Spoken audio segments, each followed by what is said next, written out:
Mansplaining! Ladies and gentlemen, welcome back. Christian, how's it going? Great. Woo! Fantastic. Ready to rock and roll. All right, I got a fun one for you guys today. We are going to talk about the media, right? That's like one of my chief enemies, right? As you know, here on Common Mansplaining, we're always skeptical of the elites, and it doesn't really get much more elite than mainstream media, right? That's basically like the epitome of the elite dumb class. And not only because they are themselves elites, but also because they basically shape the narrative that Yeah. is the elite narrative, right? Yeah, And so they today, decide what to report and yeah, talk down on, sort of what they deem permissible is what everybody should deem permissible. Right? They set the lines of morality. right, right. And unfortunately, like they don't always do so honestly, unfortunately, which is a shame. I remember, vaguely, when I was growing up, at least though the media had still already kind of set, but it was before my time where they were just kind of sort of this universal institution that just reported on corruption, no matter where it was, But by the time it hit me, they had basically already split off into the left and right wing versions of that. But that it still had a sense of integrity. It still had like, a certain number of sourcings that you had to get before you could report on a story. And hi, Angeli, how you doing? And it still had, like a modicum of like standards, right? There was still like a bare minimum for like what you needed to report on something, and you couldn't usually like blatantly make stuff up, right? Not Yeah. usually, It because was you, it was still really biased, but yeah, it was at least gave lip service to um the reporting was intention was to be fair. right, right. Right. At least in theory. Right. Somebody on 60 Minutes might say, well, my personal politics are left of Trotsky, but I'm reporting this on this corruption in the tobacco industry, right? That was one of the big Right, exposés because it's a story, right? right, Not because of my politics, right, right? right, They right, were trying to say like, look, yes, my politics are personally very leftist, but this is a story that needs to be told, and I'm trying to tell it, right? So they would resent that their personal politics. What happened, right, is and there were always people out, especially I remember Reagan as a kid, like just being hounded by the press. Now oh yeah, I don't remember how nice they were to Carter, but they were really like, you know, would hound him, never give him a sort of didn't ever want to took a long time to sort of normalize him as a president. He was this actor, right? right, He was a joke until his right, second presidency, and so many things he was doing were going well. And he was right. so beloved that the media started like normalizing him. And Right. even We then, haven't quite got to that with Trump yet. right? But No, yeah, I but don't yeah, know that but we they were ever will. definitely out for him. But yeah, the what's happened is news directors and other people have finally just said, um, nakedly, well, we're just gonna spin this narrative. And they're not Right, even sort of saying like, and because this is the social justice I feel like the world needs, and it would be wrong for me to not espouse my personal yada yada politics and right, worldview and all this stuff like that. So they've justified it, but yeah, but it's made news media less reliable and worse. right. Yeah, yeah, absolutely. Yeah, it's gotten to the point where I feel like there is at some point, I don't know exactly when, it's gotten to the point where they've decided that the it nothing else mattered but ratings, like in just appealing to their already captured group, right? And so they just started like reinforcing the confirmation bias that was innate in either side or whatever. So it's truly unfortunate. Yeah. Well, there was some controversies, like yes, over ratings. One of them was like a big thing became consumer reporting. I don't know if that became a big thing in the 80s and 90s, and they Yeah, did this thing about how trucks, if they were hit on the side, their Ford trucks or Chevy trucks, one of them would explode if they were hit on the side. And what was clear, like not Well, what was discovered when people really slowed down the actual footage, you couldn't see it in the broadcast, is they were right before impact, they were setting off charges Right. to make the things explode. And just because, yeah, everybody's freaking out. Like, everybody's watching that. Everybody's talking about it. Like, you're getting amazing ratings when you have this kind of story because everybody's got a freaking pickup truck. Right? Nothing appeals more to the common man than my pickup truck can kill me. And it was all like based on lies to get ratings. Right? It's like a country song built in. Yes. Now, have you ever seen the very brilliant media satire on this in South Park? Which one? On this one, this truck Yeah, thing? well, No. the kids create their own news station at the school, right? Yeah, I haven't watched And it's South Park great. forever. Well, right, so the normal school news is not very sensational, right? One of them is like Butterscotch, he's out on the sidewalk. Do you see any celebrities? No celebrity sightings. Okay, right, nothing. So the teacher's like, well, you got really bad ratings, so I'm going to give you all Fs, right? He's like, so that you learn ratings are all it is. So they're brainstorming, what can we do? Well, I could say I saw celebrities doing stuff when I actually didn't. They're like, lying about celebrities. How come nobody thought of this before? Right? And they start sensationalizing stuff and all the way they finally stumble on a legitimate news story and report it and then quit because they finally got their A because their ratings were high or whatever. Right. But it's pretty good satire about how news reporting can be warped when your news director is saying the only thing that matters is spikes in ratings. Yeah. Not consistent ratings because of people trust you and want to come back to it over and over again for the news. They want you to sensationalize things to get these spikes. Yeah. Right? That's dangerous. It's truly a shame. And I mean, so today we're going to talk about several instances where the mainstream media has either outright lied or, made some dishonest edits or tried to sculpt a narrative in a certain fashion. And with an eye toward, of course, trying to paint a picture that was just good for their side. Right. And I just have to reiterate how truly disappointed I am that that's the way that the media has gone in our nation, because I mean, that was enshrined in the Constitution. It used to be one of the few supposedly apolitical things, right? It was supposed to originally be a thing that was a bastion against the political world, right? And now it's become so anyway, the first one and the one that's been in the news lately, as many of you may have seen, is the BBC's very dishonest edit of Trump's January 6th speech, right? And many of you will remember that this speech was the one that painted Trump as an insurrectionist himself, like almost like the guy was on his hands and knees bear crawling across a warfare scape where he's like literally firing firearms. I mean, they literally made him out to be some kind of like guerrilla arms tactician. He looked like Gaston and A Beauty and the Beast saying, "Kill the beast, kill the beast, kill the beast."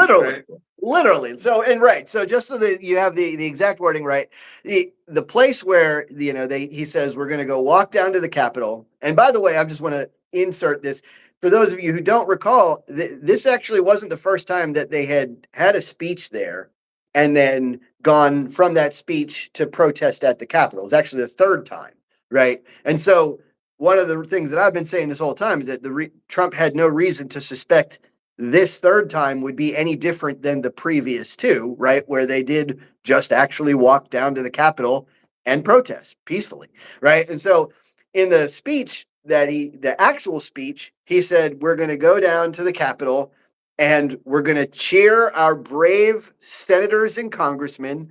And, he made his quips, something like, I think he said peaceful. He said peaceful. Yeah. Yeah, well, in the part where he said, like, go down there peacefully and patriotically, it wasn't even till later. Like, they actually split this up into three different sections or whatever. But what they did in the BBC footage was they cut straight from, we're going to go down to the Capitol, and cut right into, and we're going to fight. We're going to fight like hell. And because if you don't fight like hell, you're going to lose your nation. Right. And he didn't say that until 54 minutes later in the speech regarding a completely different facet of politics. Right. Just talking about like generic, like voting and suffrage and stuff like that. And literally made him out to look like he had basically just whipped this whole thing up into a frenzy and, enticed them all to go down and ordered them. Yeah, it made it look like he was giving them orders. Right, attack. Right. And so, I mean, this is just like now. BBC has come out with an apology since then, but it seems that Trump may even taking the resignations of the two people at the top that should have stopped this shenanigans. Right, and it probably should have. I think they should have just let the whole like line go, like the whole stream down from. But one question I had was, how did they get away with this? I mean, like, okay, I hope Trump does sue them. I hope he does. I hope he sues them, and I hope he gets $5 billion or whatever he was going to shoot for, because this really does damage the brain. One of the things I've said since the beginning of January 6th is, if you ask yourself who this benefited more, right? January 6th happening, it benefited the Democrats to an outrageous degree, right? They ended up with like huge damage to the Republican brand. They got to use this in news cycle after news cycle for like years to come, saying, oh, the insurrectionists, oh, the election deniers, oh, false slate of on and on and on and on and on. And like, I couldn't hear the end of it. And meanwhile, it's all essentially fabricated. I mean, not all of it, right? Like there were portions of it, like in different segments that are true. But they definitely put this up on the scale. Like it made it out to be more conspiratorial, more intentional, right? 100%. Yeah. And not only that, I mean, so if it was just, whether or not, Trump gets elected, if that was the only damage, then I could say maybe he doesn't have a case for it. But this is brand damage to the entire Republican Party. And it was like that for years and years and years. So the BBC has long wanted to paint any type of conservative or right of center movement as extremist and violent. And this was the narrative they were pushing. And I'm wondering, I am kind of wondering why it's taken till now for us to hear about this. Has this lawsuit been going on the entire time, or is this? No, it hasn't. Trump actually, because he didn't monitor the BBC. Like he wasn't. It wasn't on his radar. So obviously it was X. It was people that brought it up, and because there's still debates about January 6th, right? And so somebody's saying like this, they're like, no, Trump incited a riot. Look at this BBC report, and somebody watches it and here like. They assume that the X person has manipulated the footage. Right. No, BBC wouldn't have broadcast this. And then they look it up, they find it, right? Because it's all, public record, and they find, holy crap, the BBC actually did this, and this is why everybody on the left that takes them as sacrosanct, gospel, believes all these narratives, right? Because the BBC has spun false narratives, and they realize, calling it out now, and exposing it to the media scrutiny, basically independent journalists. And so now their reputation, which has been in decline, frankly, for a while, has taken a huge hit. Now, I will say this about the BBC. I wonder if this is why they've taken it, like if they're descending because they haven't been sensationalizing like this in the past as much. But I mean, they usually, this is not new. Well, so in Britain, there are different, especially newspapers or websites where you get your reporting from, are nakedly aligned with and supporting political parties. Right. The Daily Mirror is nakedly supporting Labour Party. The Telegraph is with the Tories. Different things. The Mail is generally more conservative or with the Tories as well. So people know this openly. They're sort of confessing their biases, right?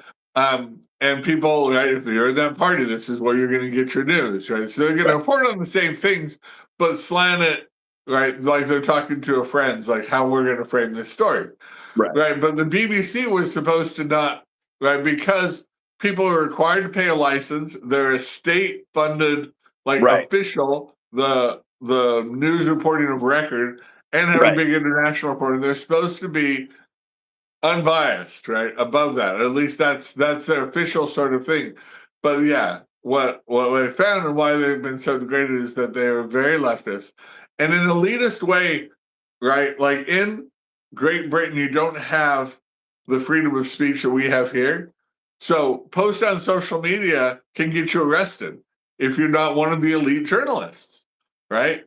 We think like our ability to research things, report on it, express our opinions, is something only elite, media credentialed people can do in the UK. When they talk about the freedom of the press, not everybody gets to publish whatever they want if you're not one of the elites.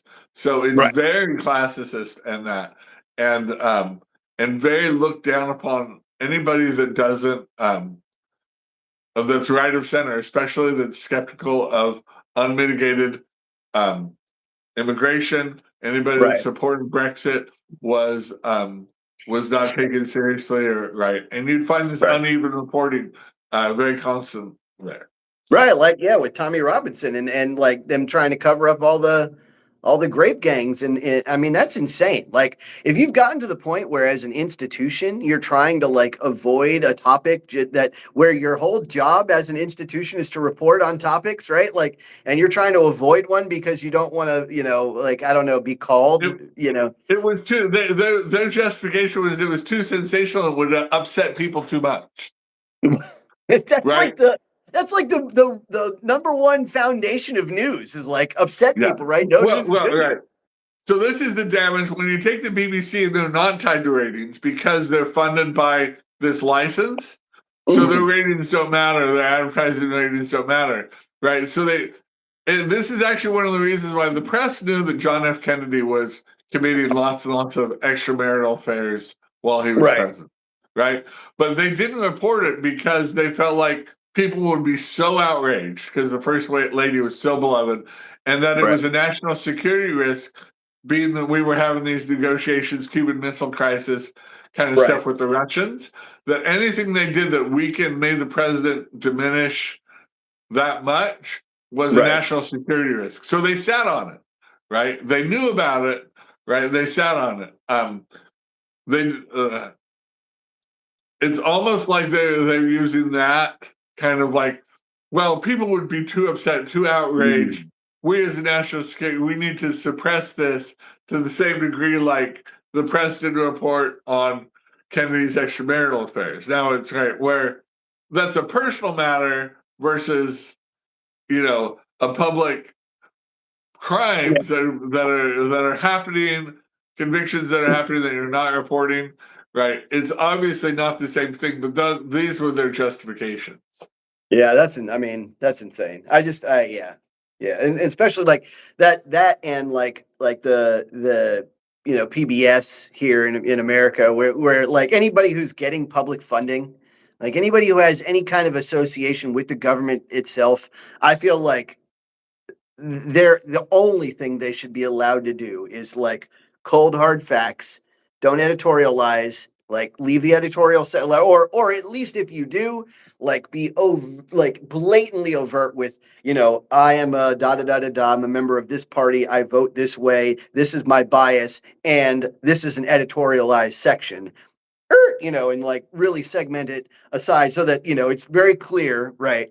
Who I want to address one thing that I'm going to see if Connor Rudden is talking about Rupert Murdoch, and I just want you to be aware that Rupert Murdoch is by far the only one that is responsible for media that will sculpt a narrative here. As a matter of fact, he's not even the majority. I mean, the right wing has always kind of been a little bit behind in America with regard to the mainstream media and control. I mean, that's just part of part of the game, unfortunately, for the right is that as the conservative side, you don't like break into the new technology quite as quick. You don't do the new things as fast. That's like what part of the downside of Being being a conservative. conservative, you stay with the tried and true longer. Yeah. Right. And so unfortunately, like if a new thing catches on, like, social media, for example, the left jumps on it very, very quickly and gets on there and gets their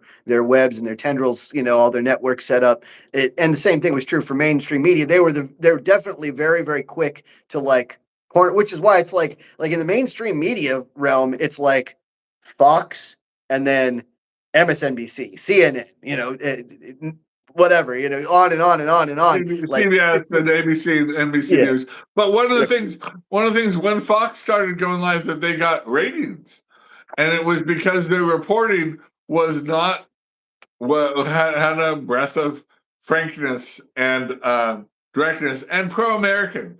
Right? It's like even when there's bad news that happens in America, there's things that, but we want to be told it from a friend, right? And they liken this to in World War II when America would lose battles or when the war was going very badly for us in 42 and 43. We need to hear that reported, but we don't want to. We want that reported to us in a friendly way, like still a pro-American way, right?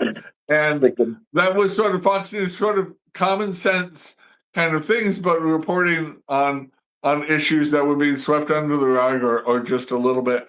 Now, did Rupert Murdoch use some techniques to sort of take clickbaity kind of stuff, things that were maybe not big issues and make them look really interesting so people would watch? Well, sure. Right. Okay. So there is some entertainment and fun points, especially the editorial section of Fox News. He got really good people who were good at their jobs. Right. Had really compelling shows that were entertaining, easy to watch. Right. But good the comedic reporting, value. Like reporting on elections, reporting on these things, like they were top notch. Everybody was following them. They had integrity on those core news things. And that helped bring that even the left was watching them. Because like they were the first one to call the 2000 election, and everybody believed when they called Florida for George Bush that was an honest call. Right. Yeah. Now, one thing we should go ahead and say at this point that the main way that a media station, a mainstream media station, will try to sculpt a narrative, the fastest way that they get a half truth across is by literally cutting off half the truth. It's by a lie of omission, right? It's rarer to find the outright error, right? I mean, it happens. It definitely happens, especially nowadays. There seems to be this there's a trend where they just want to report the news fast instead of accurately, right? Like they just want to be the first one to be on a story in a news cycle. And so a lot of times they'll sacrifice some accuracy there because they don't source things correctly, or they take the first, picture of a dead dog over in Gaza, or a picture of a sick child or something like that. And they're like, oh, this has got to be X or Y or Z. And actually they find out later that it was manipulated at a different level. But most of the time it's just going to be an omission of the truth, right? So most of Fox's lies are going to be lies of omission. They're going to be you just won't see the same stuff that you'll see on the left-wing side, and vice versa on MSNBC. You're not going to see the same stuff that you're going to see on Fox News, which is why I tell you guys, you have got to watch left, right, middle, all over the place. You've got to watch it all, and you really have to look at a minimum of about 5 different and discern things. Well, yeah, one of the things like deceptive editing. So I knew this guy. He a little bit, but he was interacting with a music reporting journalist, a musical journalist. Yeah. And he said the guy was kind of a bit of a geek. The journalist was. And he asked him this question with a complete straight face, like, if you were doing a seance with Jimi Hendrix, and you could ask him, you could say something to him, what would you say to Jimi Hendrix? Right. And this guitar player loved Jimi Hendrix and listened to a lot of his stuff, not just his studio stuff, but tons of it. And I knew one of the jokes is that in a lot of his other stuff, when Jimmy was high, sometimes he would play with his guitar in a tune. right? Yeah. Which somebody who's a good musician can hear, right? Not the recordings. This is Right. like the deep stuff. So he makes this joke, and he's like, I would say tune your guitar, and kind of laughs a little bit, but then gives this really long, thoughtful response about how influential Jimi Hendrix was to him as a musician, guitar player, how much you're. None of that got reported. In the story, the only thing reported was tune your guitar, right? Of course. So he gets all this hate. He gets not a single thing, not even a reference to, oh, he said other things about Jimmy. He's saying that the only thing he said was the joke, right? Right. So he starts getting all this hate mail, everybody, kind of thing. And they can do that as well, right? They can edit stuff in video where, Oh yeah. where say you give a long answer like I'm giving now, and you just cut one little section, and it makes it really like somebody's flip, especially after a tragedy, right? Right. To make somebody look like they're being obtuse or something like that to try to personally assassinate. This is part of the thing that personal assassination of people, trying to take them down, is a real thing in the media, and that's why I think that's why they say if you're not hating the media, you're not hating the media enough enough. You need to hate them more. However much you're hating them. Yeah, you hate them. Yeah, you can always hate them. Yeah, I mean, I'm not looking forward to that. I mean, I am looking forward to these days, but I'm not looking forward to the days where common mansplaining is like big enough to start getting like cut out of context and like having to like run damage control for the things that we say, even though it's like probably sounds perfectly normal in stream, but so like with that in mind, character assassinations. No one seems to get character assassinated as much as Donald Trump. So I'm going to give you another one, right? This one is a classic. The very fine people on both sides hoax, right? Now, I can't tell you how many times I have heard that Donald Trump apparently said that there were fine people on both sides. And when he said this, apparently he meant all of the neo-Nazis and all of the, and see, here's the thing, right? That's the story I got over and over and over and over again from not only the left-wing media stations, but from every single left-wing person that I knew who parroted politicians, over and over and over again. He was even in the Kamala Harris Trump debate. She literally repeated that hoax in a debate, a major presidential debate. And for those of you who somehow still don't know, he 100% both before and after that statement specifically said not the neo-Nazis, not the white nationalists, those need to be totally condemned. But the other people who are just there to like defend a statue from, part of their history from being knocked over. He qualified it like 7 times in that whole transcript. And even the reporter, if you go read the transcript, even the reporter is like, wait, but do you mean the neo-Nazis? And he's like, no, I specifically said not the neo-Nazis. Like he literally has to. He clarified it.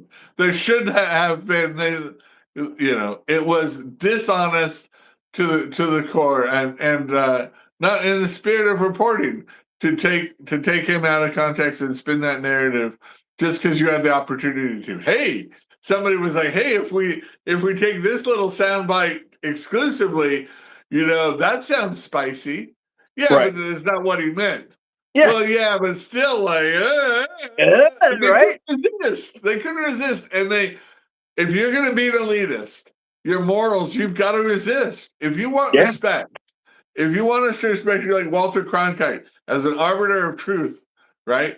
You can't take these pot shots, these zingers, chance to, if I do this, that's gonna excite some people.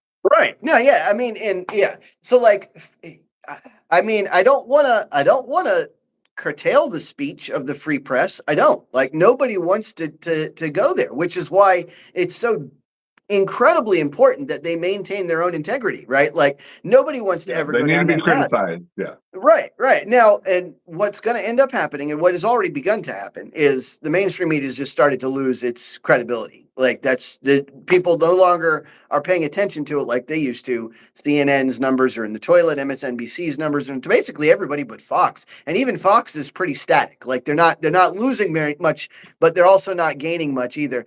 So I mean, really, they've got to get to the point where they can try to recover some of that credibility. Well, Otherwise, right, and credibility is the lowest form, right? yeah, Credibility is you're just going to report things, whether it's good for my narrative or not, right, right?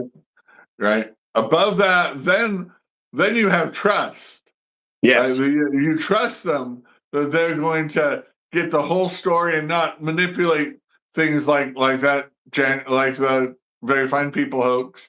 That they're right, going to give you the full picture in good faith, and then you can have faith on it, where you can act, you can live your life based on, well, based on this reporting, this is how I should behave, even right. vote. Nobody has faith in the media, No, right? yeah, Nobody has trust in the media. What little credibility they have, which is the building block of everything else, right, is just crumbling before our eyes. yeah, And the people that are hanging on to it is they're doing it because they're being well paid, right? yeah, They're just doing it for the money, and they're corrupting it for America, right? What I think I shared with you, George Stephanopoulos, who was a senior official in the Clinton White House, he's now a journalist with ABC News, was right, interviewing Secretary of the Treasury, yep, Bissett, right, about the shutdown, right, and about the implications, because the shutdown, the continuing resolution is to raise the debt limit so the Treasury can continue to pay the bills. yep. And Scott Bissett read his book and quoted back to George Stephanopoulos his own words from his book about the very first government shutdown, and he called the Republicans for threatening or having the government shut down um, over this continuing resolution. He called that action terrorism, right?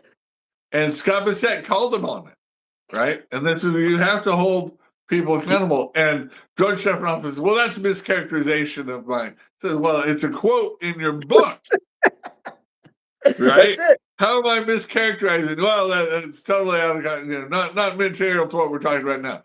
100% material to what we're talking about now, right? And so, but George doesn't want to, he's highly paid person, doesn't want to risk his thing. And rather than apologizing and saying, you're right, if the what turnabout is fair play. If the Republicans were doing it was wrong, then what the Democrats are doing right now is wrong. Clean resolutions are all that matter. But he, Right. right? But of He course, wouldn't. He can't. He couldn't do that, right? well, And see this is the and other thing. this is something I've said many times. I'll say it again. It's because on the left, holding to that principle isn't important, right? Achieving the result that they're looking for is what's important, right? So, like that, if they were able to stand on principle, then the principle would be we need to fund government, right? That's just the principle. And if we need to fund government, we need to fund it, whether it's a left person holding out or the right people holding out. It's just we need to fund government, and that's the principle. And I'm going to stand on business whenever I hit that principle. But that's not what they really want. What they really want is results that are positive for the left, regardless of whether that's holding out or pushing the government through. That's what he really should have. Yeah, and if they use the same tactics, if the right uses the same tactics the left did, they're wrong when the right uses them. Yeah. But completely appropriate when the left uses them. Right. They'll immediately point out hypocrisy on it. And see, that's like I would have much more like credit. Would afford more credibility to the person who's just straightforward about that sort of thing. If they say, listen, the true principle that I'm operating under here is I want to achieve results that are left leaning. And I'd be like, Yeah. okay, no problem. And you should have said that in your book, right? But if that's not the thing that you're saying in the book, if the principle that you're purveying is I want, the government to stay funded at all times regardless, then you should stick to it, right? I don't. Yeah. I've said this the whole time. The Democrats did this sort of gaslighting thing with regard to the shutdown, where they're like, "Oh, it's actually the Republicans who are shutting the government down." I'm like, "Look, I got no problem with the Democrat that says we're shutting down the government, and here's why." Right? That's fine, right? Maybe they should, maybe they shouldn't, but at least they're being willing to be held accountable for their own actions, and they're being honest about those actions. But when you like shut down the government and vote for shutting it down 15 times, and you're like, actually, it's them. That's insane to me. All those guys who are voting to reopen the government, they're the ones who shutting it down. Yeah, and it worked for their low end. For at least their people were on board with it. They made a case, whatever, that they wanted this. Just standing up to Trump was enough. And Trump has some unlikable qualities right now, right in his polling, and so just that's why they sensed some weakness that they could attack him on that. Of course, yeah. It wasn't. It was all about the elections, the special elections that happened. Because once those were done, shutdown ended. Right? They wanted to appear, get people fired up, so there was a leftist turnout for their elections because this was a leftist revolt or thing. Yep. But yeah, but they had no heart in it. It was an empty gesture. And of course, I mean, you note like a lot of the time, if you guys pay attention to a lot of these like narratives, these sculpted like design, bespoke narratives, a lot of it has to do with votes. A lot of it has to do with power, right? The moment they get in office, that's what they're really looking for. And I mean, to that end, the next one that I'm going to bring up is like we mentioned it earlier when Kamala Harris, brought up in the debate that she the very fine people hoax. That whole debate was a mean mainstream media sham because they literally put moderators who like spent their whole time trying to put the thumb on the scale for Harris and to like try to hurt Trump every chance they got. And proof of that was they only fact checked him, sometimes incorrectly, right? And on her side, even though like I went through pound for pound, I was very, very critical of both sides because you guys know me, I don't like Trump. I hate his rhetoric, and I hate the fact that he exaggerates and like hyperbolizes all the time. So I went through and I counted the lies on both sides, and Harris outlied him. By the way, that alone is a miraculous accomplishment. I was surprised that she was able to do it, but she literally outlied him. And meanwhile, while she's doing it, they let all of her lies slide and even reinforce them with their little softball questions. And then on Trump's side, they like tried to like cut him off and like hammer back at every single one of his. I'm like, yeah, they very famously did that to Mitt Romney too when he was debating Obama, right? They would interact and they would fact check Romney, cut him off to a way that they would not to Obama. Yeah. Right. And so, like, let's see the next one. Oh, I am going to bring up a common one from the right. This is a tactic that the right uses a lot, and maybe even more so than the left, I think. So with the Dominion voting machine, right? And Fox had to pay out a considerable amount. One of the tactics that the right likes to do is while they won't state the lie themselves, they'll parade an endless stream of guests onto their show who will say it over and over and over again, right? It's not technically them saying it. So they're like, let me bring this guest on. He's like, yeah, Dominion vote, like bring out like, what's his name? Alex, who I think about, the crazy guy. Oh, yeah, InfoWars, that's Joe. Yeah. They'll bring on the next guy. They'll just bring on person after person after person, like all saying the same lie, essentially, or the same, speculative guess or whatever. And of course, they paid the price for it eventually. But that's another game that mainstream media plays. They'll like parade a bunch of guests on that'll all repeat, and they'll ask them the same leading questions, right? They'll find someone who's willing to say it, and they'll say, do you think the Dominion voting machines are completely secure? Or, like a lot of times that's a game that they play too, or that mainstream media plays, is they'll do the whole exact wording thing. Like, is this a completely secure machine? Right. And if you say, well, any system has its weaknesses, then it's like, see, right? It's like, oh boy, give me a break. That's another one of those games. Let's see. There was one. Yeah. I'm sorry. So I was saying there was a question here about being an American. Well, yeah, as an American, you have to dissent, you have to discriminate, you have to use your common sense when evaluating media. You can't just trust it. And you've got to Right. come to Mansplaining to have us explain to you what, That's it. This is the only place. Like honestly, I mean, I feel bad for people that they have to come to a little station like this to hear the truth. But like, I mean, here's what I promise that I'm always going to try to shoot you straight as far as I know. Right. Yeah, nobody's paying us to say otherwise. We will tell you right. that straight up. And I even Christian will tell you I spend hours and hours researching to make sure that what I'm saying is at least like the best information that I can come up with. Now that isn't to say that I can't. Sometimes it does. It's rare, but sometimes I'll even get the same wrong thing corroborated by like 3 or 4 different places, and then I'm probably screwed at that point because after you see it 4 different places and they're all supposed to be trustworthy, you sometimes will make the mistake of, but everything I pass in front of you is at least double sourced 100%.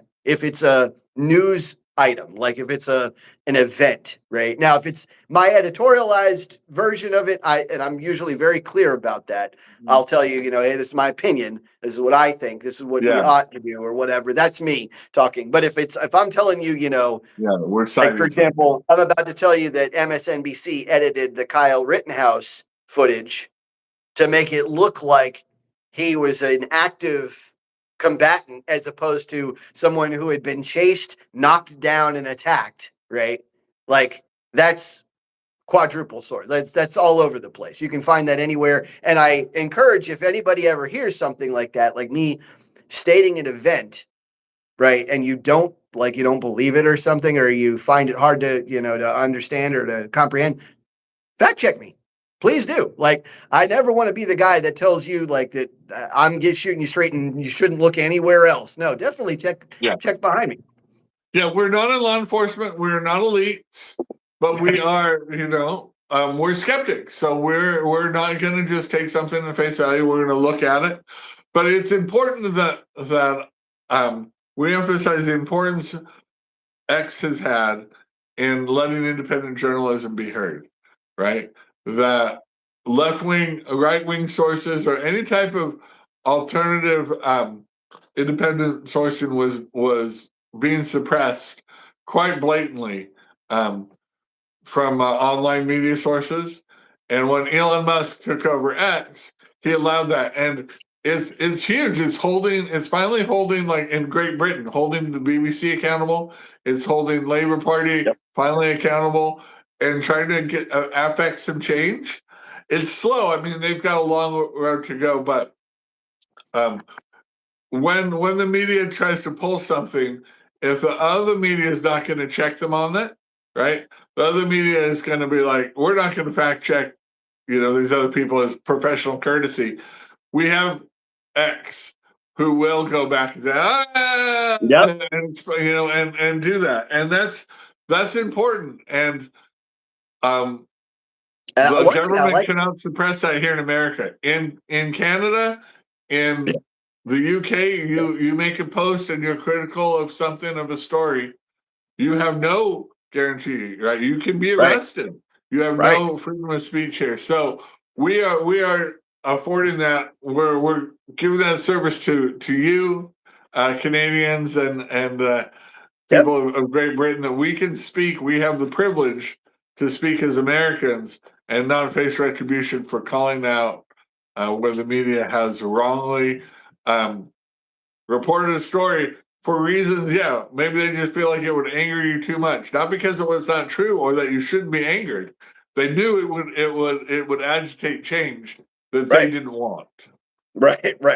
Yeah, absolutely. Yeah. I'm glad. I actually am really glad about although social media has its own qualms, of course, right? It has its own downsides and upsides, but it's nice that X is like, you can crowdsource so that like for example, that BBC edit where like they put it in front of people and they're like, after you have enough people look at it, some guy can just be like, no, I was there. That didn't happen, right? Let's see exactly what happened and who edited it and like why it happened. And, and then you can get to the bottom of it. It's nice that you can kind of crowdsource like that. Like, I mean, that's that's why I think that, social media and independence are the wave of the future for news and common mansplaining, of course. Well, you still need the mainstream news because of their resources and their Yeah. reach, right? And this is part of the thing about BBC. Like they're going countries, right, like Nigeria, right? The atrocities against Christians there.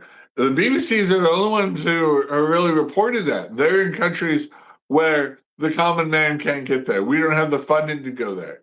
So this is why we're so critical of them, because they would be such a good public service if they were just honest, right? If they were using their funds and their reach to just give us news, not try to push a narrative where we could know that they're reporting things, whether good or bad, for the policy initiatives and politics of either side, right? Then we could have trust in them and ultimately have faith in them, right? Right. But right, we're so far from that. It almost feels like a fantasy, like I'm writing a J.R.R. Tolkien, world of elves and dwarves, when I'm Like talking D&D. about a world of mainstream media who are using their reach and wealth and access for good, honest reporting. That just feels like I'm a noob who is high Exactly. and imagining a So fantasy world. that just made it into my next campaign. I've decided that's going into my next D&D campaign. I'm going to put that news reporting that's actually accurate. Actually, that's crazy. Yeah. And they're there to defeat the evil anyway. So yeah, I mean, right. So these are a lot of the mechanisms by which the media can try to sculpt a narrative. One of them is as we kind of mentioned earlier, is that they'll do this like rapid fire, like repetition over and over again. That like the very fine people one is one of those, like where they said it 5 billion times. And what Christian mentioned is that that's to target a low information voter, right? Like, it's to target the kind of person who it's much more likely that they're going to hear it after it's been repeated 5 billion times. They're just going to hear it once or twice, think that it's legit because it's being repeated by other people, and they heard it a million times. But when it's like retracted on page 6 in the gardening section, then they're just never going to see that. They're just never going to do the digging that it takes to actually find out the real information. They're not, which is why when I tell you guys check, not only fact check, but look at both sides, look at independents, look at 5 or 6 different stations, really dig into it, or else you're not. Yeah. That's another thing, right? Just right. The left is going to say Trump supports, calls white supremacists verified people, and yelling at for that stuff, and then they're whispering. Well, he clarified that the white supremacists they're whispering that, whispering. Well, he Exactly. But so the shouts and the whisperings, yes, definitely they're looking for that lower information voter. Exactly. Yeah. Another example of that one is when CBS edited Ron DeSantis his speech on COVID. He had a speech about how Florida tackled the vaccine, and that's now when I live in Florida, I got to keep abreast of this sort of thing. But so they basically edited out all this key crucial content and all this context, made it sound like he was literally made him sound like a liar, and they held to that. For even the Democrats in Florida were saying, look, that's a sculpted narrative. They just basically made all that up. And despite that, CBS held on to that for weeks. Tried to say no, this is legit. This is legit. And tried to just keep it going, news cycle after news cycle. And then finally they kind of quietly backed away from it when DeSantis started bringing out some lawsuits and stuff. It's I mean, I guess that's what's going to, I hope that's not where we're going in America. I hope that's not the way that we fight this is by lawsuit, defamation, libel, slander, whatever. I really don't want to go there. It's because of the attacking their money is a thing that will get their attention, right? Now, BBC cares about their credibility. They're taking some wounds on this, and it could affect potentially their funding, the TV license. Right. One of the things that they did, right, was they did this documentary, Hamas documentary on Palestine. And what they didn't realize right? They spent all this money. They funded it. The director, producer of this was the son of Hamas's of a senior Hamas official, and so of course it was heavily slanted, towards all of Hamas's. It was a piece of Hamas propaganda that they funded and then put out as a piece of objective journalism, right? And then later had to say like, oh, actually, because when it was people were calling them out on them, they couldn't hide it anymore. Then they reluctantly apologized and said, we shouldn't have aired that. That was a mistake. Right. Yeah. And that's another one of those games, right? It's like you say something, if it's not accurate, you just sort of deny, you double down, you like, there's no way to I wish there was a way that, we could just back out gracefully, right? Like if I say something that I mistake, I mean, I did it the other day, right? We said something that it wasn't even something I said that was wrong. I just said that I didn't give somebody enough credit, because I didn't give them enough, didn't put enough context in there. And so I went back over and said, like, look, my bad. And here's the rest of the context. And I pledge to do that every time. I don't know why it's so hard. I really don't. Like, no skin off my ego. I'm happy to make it right and get the correct information out there. So it's unfortunate that we've gotten to the point. The people who are the elites get big egos when you get big paychecks and things. Now, right here comes mansplaining. We don't have that. We don't have that problem. No. Maybe we aspire to have that problem. We aspire to that problem. Right. Yeah. If you guys want to send us a super chat or two, we could get big heads and big. No, I'm kidding. I would try to stay humble no matter what. I will say this right now. This is my spicy take. There were some very fine people on both sides of the debate. For the big, beautiful ballroom, the people that opposed it and were for it, there were very fine people on both sides. Very fine people. No, not the neo-Nazis. Not the people who aren't very fine. I'm talking about the very fine people. Not the construction workers. Some people just really didn't want to see the White House destroyed. But right. Progress is progress. That's awesome. So all right. So here's another one, right? The 60-minute interview with Kamala Harris. That one got under my skin because I felt like I don't know what you let me know what your thoughts are, Christian, but I felt like that was textbook election interference. I thought it was like, I mean, some of this other stuff I can see an argument against maybe it being election interference, like the BBC edit of Trump in January 6th, maybe not. It's another, it's another nation, like it really should. But this one is our nation, with a very trusted program. 60 Minutes has been around for forever, right? And literally like just letting Kamala Harris get do-overs on their, it's not even 60 minutes anymore when you do that. It's like 123 minutes or whatever, I don't know how long she got to get all of her correct answers in. And then not only that, they're giving her softball question after softball question. Every single one of those questions that she gets in those interviews, and she didn't even take an interview for 3 months or something, some ridiculous amount of time. And then when she finally takes interviews, they were literally only allowed to ask her like one of 6 questions that would tee up one of 6 approved answers by her like handlers. And I'm like, this is not, we're not being given. So this is the thing, right? So on one side, you have an interview that's called a hatchet job. I'm going to mansplain that a little bit. A hatchet job is when you're asking, it's like the questions like, when did you stop beating your wife? Kind of thing. Like when no matter how you answer, they're going to make you look like an idiot, right? Or did you stop? Where they're just trying to catch you over and over again.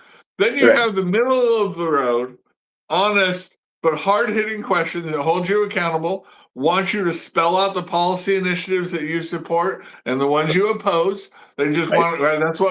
That informs the public of what your governing style is, and to test you that you've thought out these policies. Then on the other thing, then there's a softball. It's where you're not being critical of that. You're using a puck piece. You're giving easy questions in a way that so the person you interview can hit home runs, right, on your show. And so this was what CNN got called on is CNN has a reputation of being middle of the road, that they're going to ask tough questions, but right, that they're not going to do hatchet jobs, right? That they're going to be fair. Right. Well, when Kamala, right, they did not. They were giving her softball. They were giving easy questions. When she struggled with, they were not giving her hard hitter questions like they would give other people, and they even edited those to make her look more presidential, because that's the quality that Americans can see when somebody. Why we have these debates and these interviews, we can see how they communicate, how they think through issues, how they really feel, like what's important to them. And Kamala was an empty suit. She didn't have any convictions. Nothing meant to anything to her. She was a puppet for Obama. And it came out when in this interview, like it was just a disaster. And so they hatcheted it together. They cut it together to make her look competent. And that's a level of sort of carrying water for a candidate that, didn't happen. Yeah, if it was an editorial or an NBC thing, maybe. But for CNN, for 60 Minutes, that had this vaunted reputation, had to be attacked because it was influencing. If you're going to if you're Ellen DeGeneres or daytime talk show, do a puff piece. Whatever. Your late night show, have your guests play the saxophone, ask them softball questions. Who cares? But if you're 60 Minutes, be down the middle. Right. One of the things that I talked to you about this, Sarah Palin faced hard-hitting questions from Katie Couric. Yep. And it was seen as a big thing that exposed her as not ready for the vice presidency. Right. And Katie Couric got a lot of credibility for doing that, for asking hard questions and then playing out her whole answers, which became word salady. Right. But if they would have done that to Kamala, right?